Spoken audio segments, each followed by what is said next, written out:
So welcome to another episode of Better Business, Better Life. My name is Debra Chantry-Taylor and I'm here today with Nick and Jeni Clift. And Nick and Jeni have been working together for 25 years and they're here to talk to us today about how you get to work together and still stay married. So welcome, Nick and Jeni. Thank you for coming on board. Hi. Hi, Deb. Thanks for having us. So tell me a little bit about your business. What is it that DWM Solutions does? Well, we're a managed IT service provider. So we basically help businesses maximize the utilization, I suppose, of their IT investment. And our real purpose, I suppose, is to help the staff and the people be as productive as possible. That's what makes us kind of different to your average PC fix-it shop, if you like. Right. Okay. Jeni, what's your sort of take on that? So DWM, we're Australian, it doesn't really actually stand for anything, but one of our clients came up with "Don't worry, mate" years ago. So we've just run with that. So when somebody says, what does that stand for? It's like, yeah, don't worry, mate. If we're looking after you, you don't need to worry about your IT. So for us, it's as Nick said, it's more than just IT. It's about helping people use technology to solve business problems. Nick and I have been running our business now for 25 years. Both got extensive experience beyond that. So we know the trials and tribulations of running a business. So we try and bring that into what we do rather than just fixing stuff that breaks. Sounds great. And I'm going to delve a lot more into that in a moment. Just before we get started, I always like to let our listeners get a bit of an understanding of who we're talking to. So would you both mind just sharing a professional and a personal best in your life at some stage? I think I'll do it personal first. So one of the great drivers for us starting a business was having control of our own destiny. And for me, the biggest achievement's been that we were able to create a business and an environment where we could take young people and teach them and give them a start in the world. And luckily, we're able to do that with both of our sons. So for me, a great achievement has really been the fact that we've been able to, obviously during the process of running the business, we've also had a family, and both of our boys have ended up working in the company. And our oldest son, Oscar, is still in the company, and our younger son, Sam, is now working over in London for another similar type of business to us. So for me, that's my personal best win. And from the business perspective, I suppose we recently just completed a merger with Milan Industries. So that's been a big goal for us for the last 5 years, is to find another partner to help grow our business that shared our common values and the values were the main thing about that. Yeah. It's been great. Pretty major achievement. So what sort of size does that make your team now? We're about 30 staff now, all across Victoria and internationally as well. So it's a big team. So we doubled the size of the business overnight effectively. So that was a big challenge.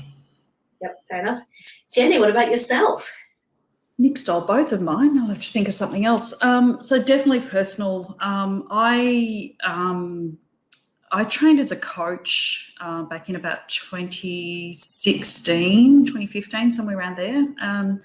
And I think just the personal growth from that, we kind of started reading a lot of books and doing a lot of personal development on our own, probably 20 odd years ago. But training as a coach, the change in me, much better person, much better able to cope with stuff that goes on in my life, and also now bring that into the business.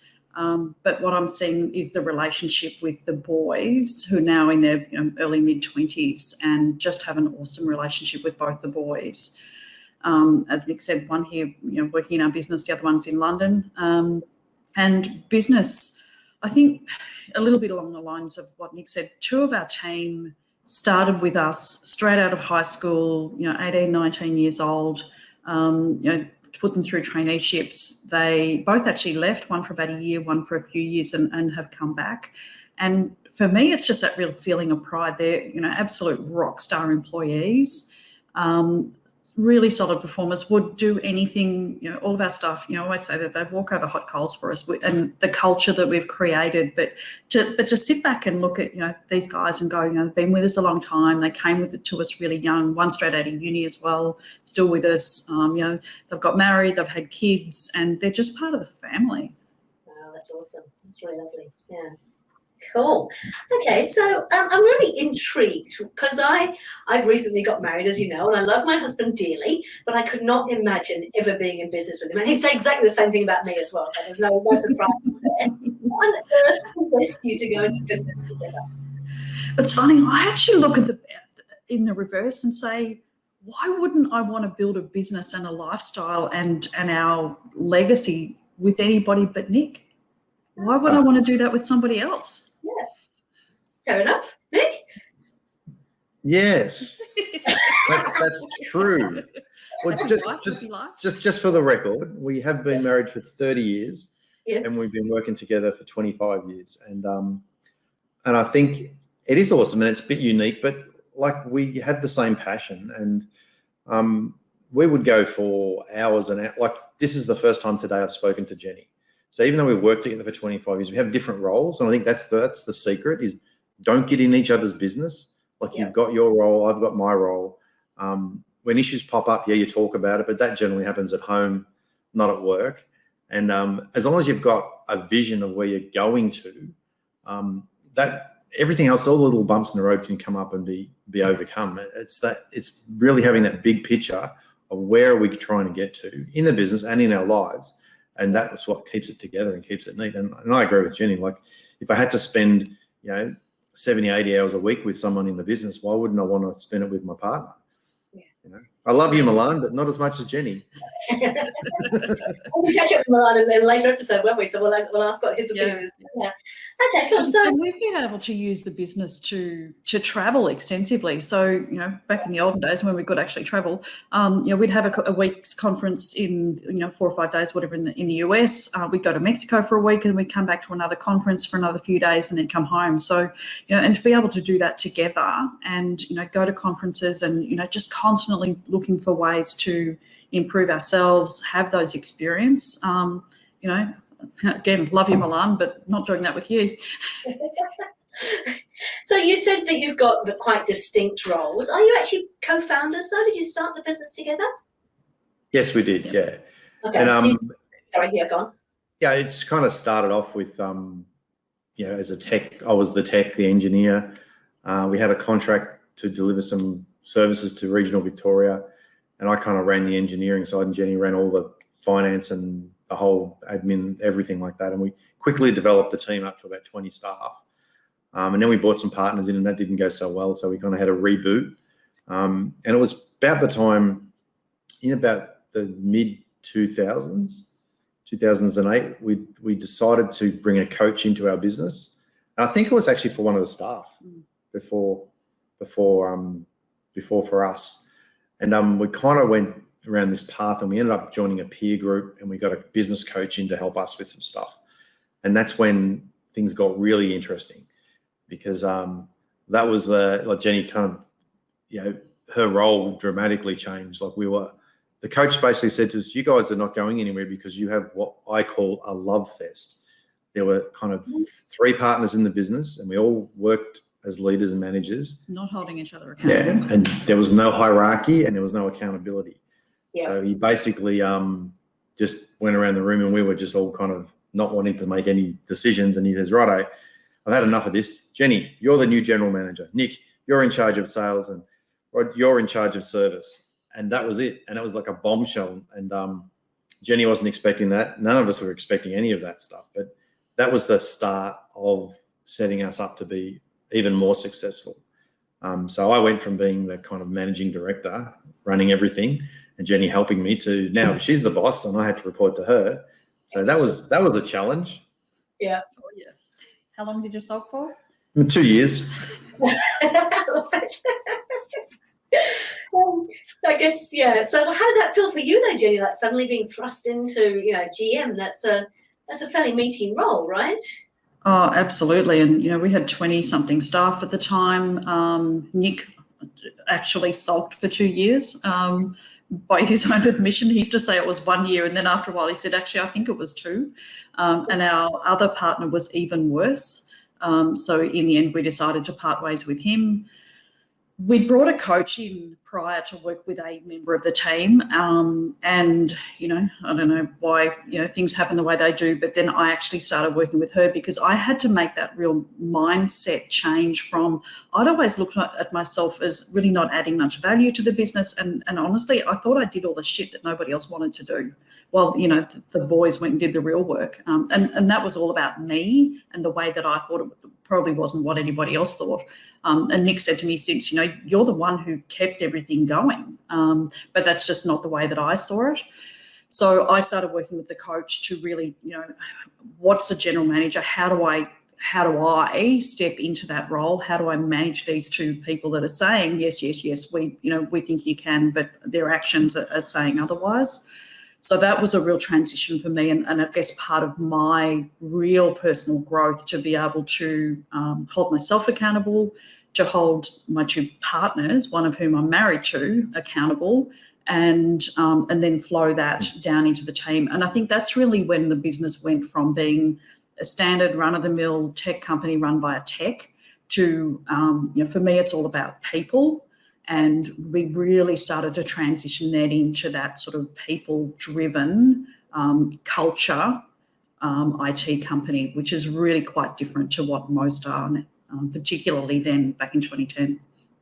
So what tools did you use to kind of help? Because it's got a fairly significant change again to go from being a typical kind of IT company to being people-led. So what tools did you use, or how did you deal with that?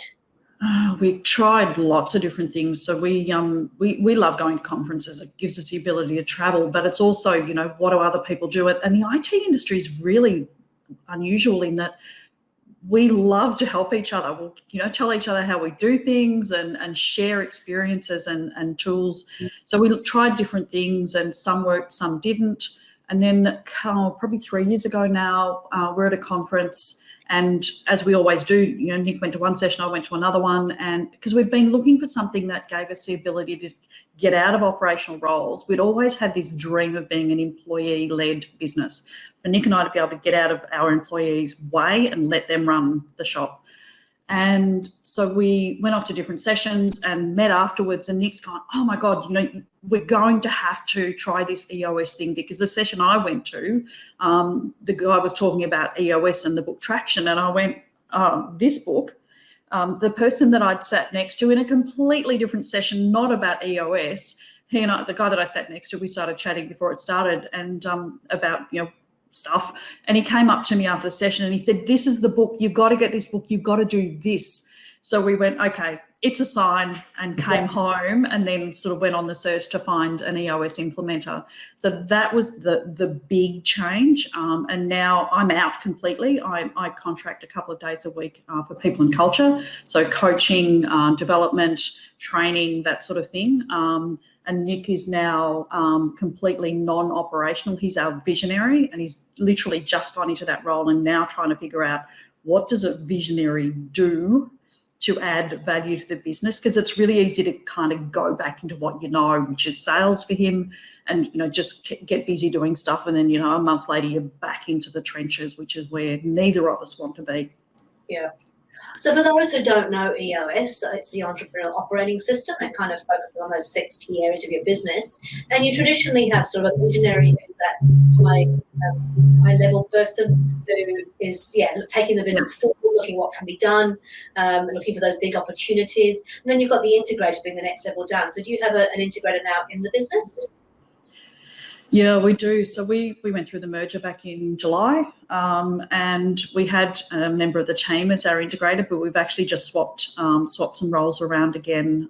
Quite a big business now, as Nick said, 30 staff. So Milan, our business partner, is our integrator. So do you want to sort of talk about his role? Yeah, sure. So I think it's a key challenge and a key success factor is actually having people in the right roles.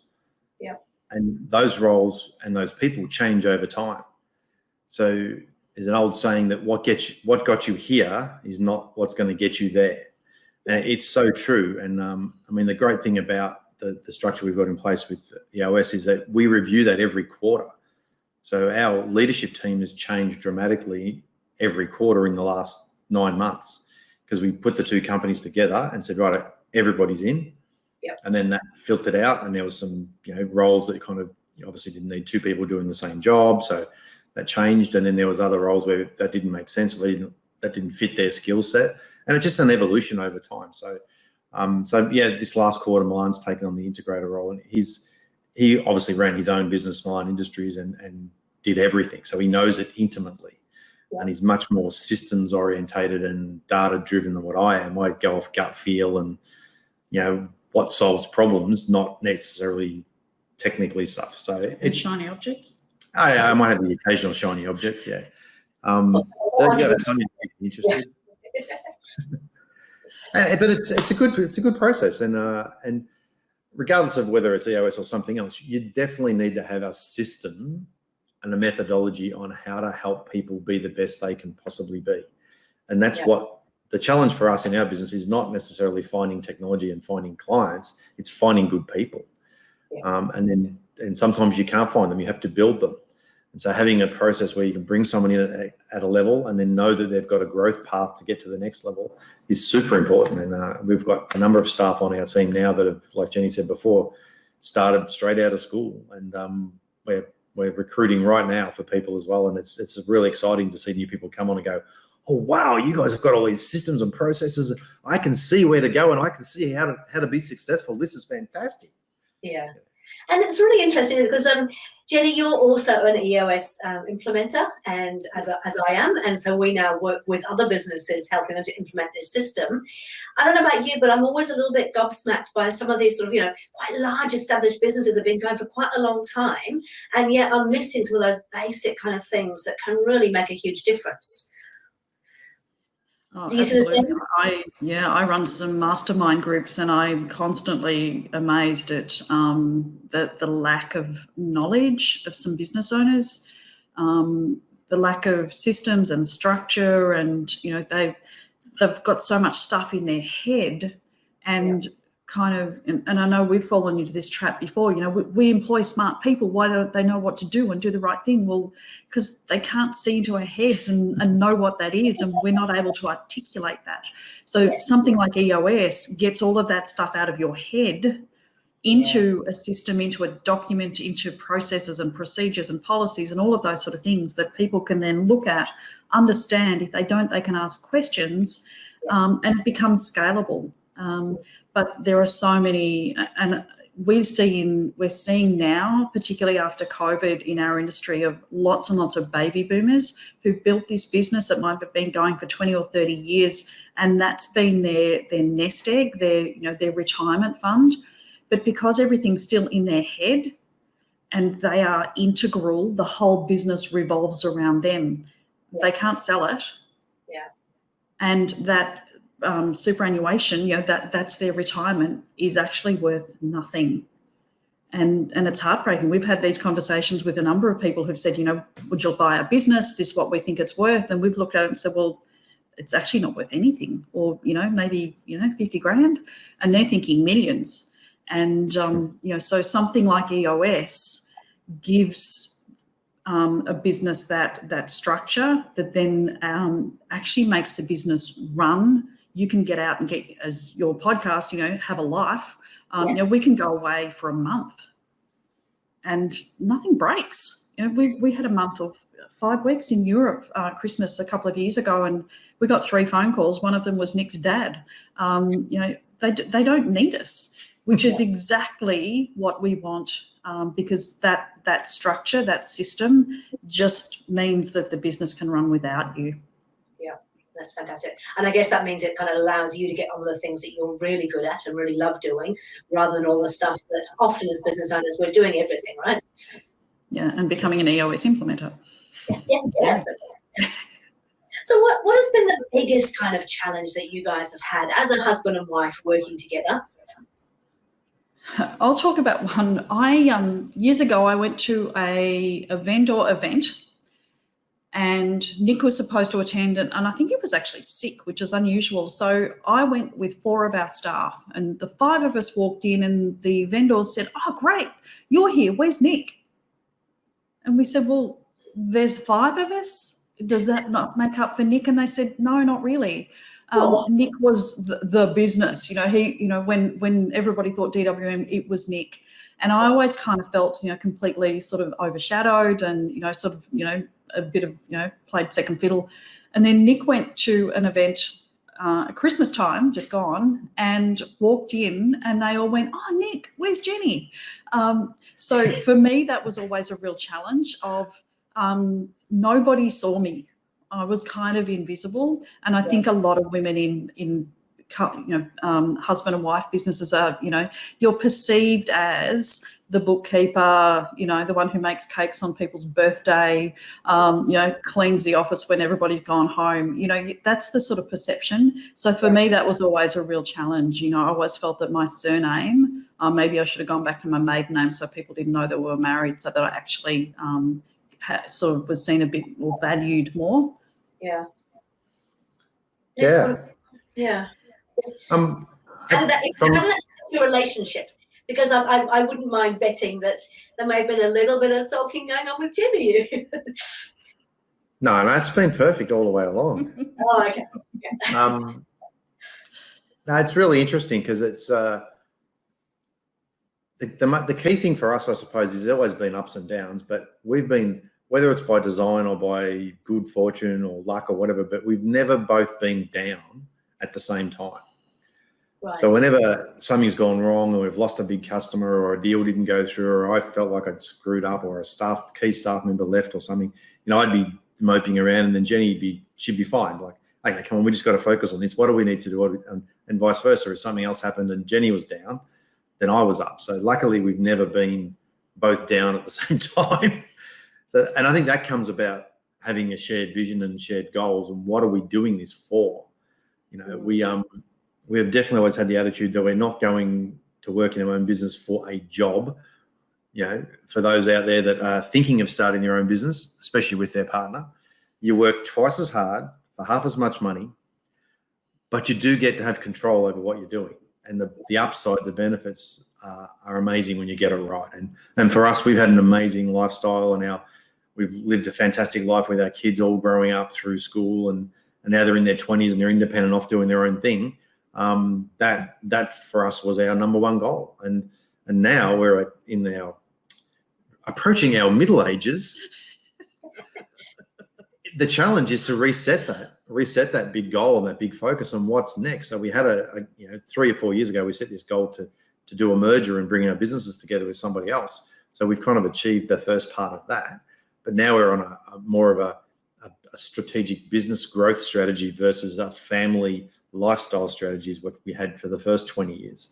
So you do go through these cycles, and if there's anything I've learned over the years, it's make sure you're on the same page, because as a good technical male, I always want to fix the problem, and that was probably my biggest learning is when Jeni and I learned to have a new kind of language, which is shut up and listen. I'm just venting.